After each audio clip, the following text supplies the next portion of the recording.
गाडगीळ आणि sons limited 1832 पासून। मराठवाड्यातल्या अतिवृष्टीवरून जरांगेंनी सरकार पुढे काही मागण्या केल्यात। ऊस उत्पादक शेतकऱ्यांचे पैसे कापू नका असं जरांगे पाटील यांनी म्हटलं। नांदेडच्या शेतकऱ्यांनी देखील सरकारची मदत तोकडी असल्याचा आरोप केला। पाहूयात।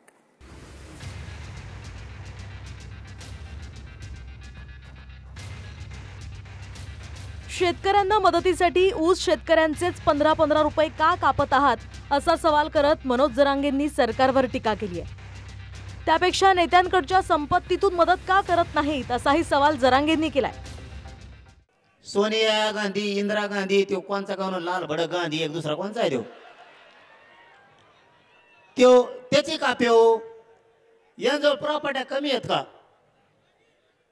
ते आंबाडी त्याचं तेल मीठ बंद करा ना, सगळं त्याचे पंप येत।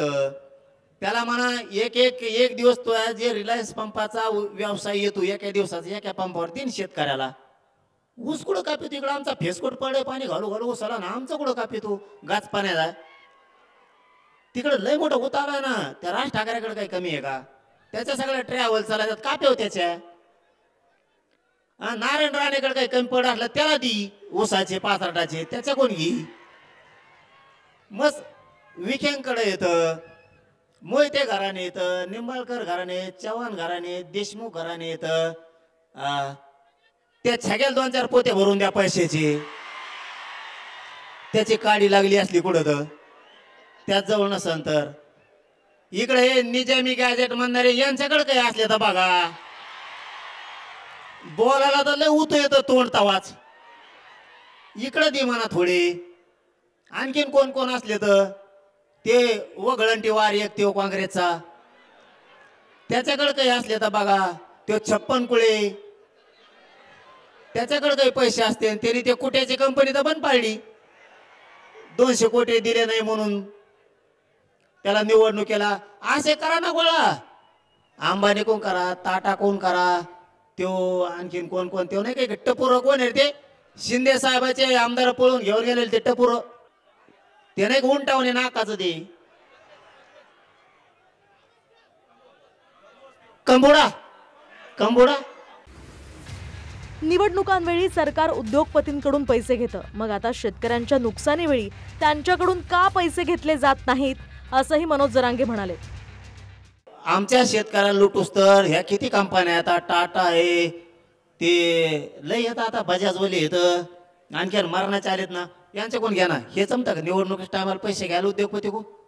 हिऱ्याचे माणिक मोत्याचे व्यापारी येतं, आमचे जैन मारडी येतं, मस्त होता आला ते हमेशा कवा शिराच वाटीत लोकांना एवढं पैसे वाटा म्हणा। आओ पटेल पटेल गेलाच उधार घ्यायला ते झक मारायला, ते नंबर 1 ला आलाय पैशाला आता जगात। टरबूज खान, शाहरुख खान, तो देशात नंबरला 1 ला आला, ते ना म्हणा इकडे जरा। हे नाही का जमत मुख्यमंत्र्याला? इतके हिरो येत, यांच्या गाड्या लोक सांगत आहेत एका एकाची 12-12 कोटीची गाडी। हो, यांच्याकडे जर इतकं आहे हे समजून घ्या, ही विनोद नाहीये।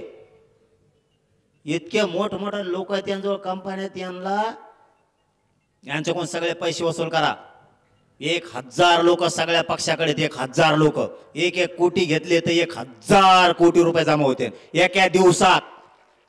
मुख्यमंत्र्याला जमत नाही करायला, शेतकऱ्याला द्यायला। दरम्यान सरकारची 85 रुपये प्रति गुंठा मदत आम्हाला नको असं म्हणत नांदेड जिल्ह्यात सरकारची मदत नाकारण्यात आली आहे। नांदेडातल्या हदगाव तालुक्यातल्या करमोडी या ग्रामपंचायतीनं हा ठराव करत सरकारी मदत तुटपुंजी असल्याचा आरोप केला। शेतात चढून गेलेलं पीक स्वच्छ करण्यातच शेतकऱ्यांना हजारोंचा खर्च येणार आहे, त्यामुळे सरकार शेतकऱ्यांची चेष्टा करत असल्याचा आरोप स्थानिकांनी केलाय। सरकारनं हेक्टरी 8400 रुपयांची मदत जाहीर केली आहे। एका हेक्टरमध्ये 98.8 गुंठे जमीन येते। या हिशोबानं 1 गुंठा जमिनीला 85 रुपये देत असल्याचा आरोप शेतकऱ्यांनी केलाय। शासनाने जी मदत जाहीर केलेली आहे 8,500 रुपये म्हणजे 85 रुपये गुंठ्याप्रमाण, ते जी मदत केलेली होती ते आम्हाला मान्य नाही.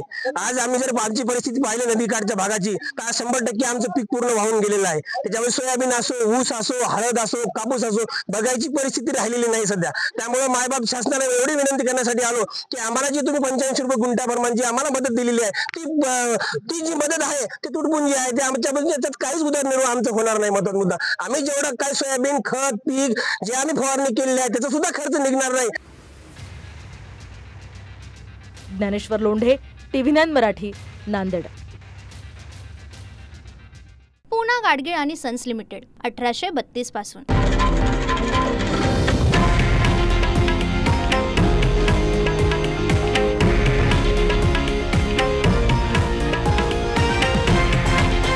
हे आहे देशातील नंबर 1 न्यूज नेटवर्क आणि आपण पाहत आहात TV9 मराठी, एकमेव.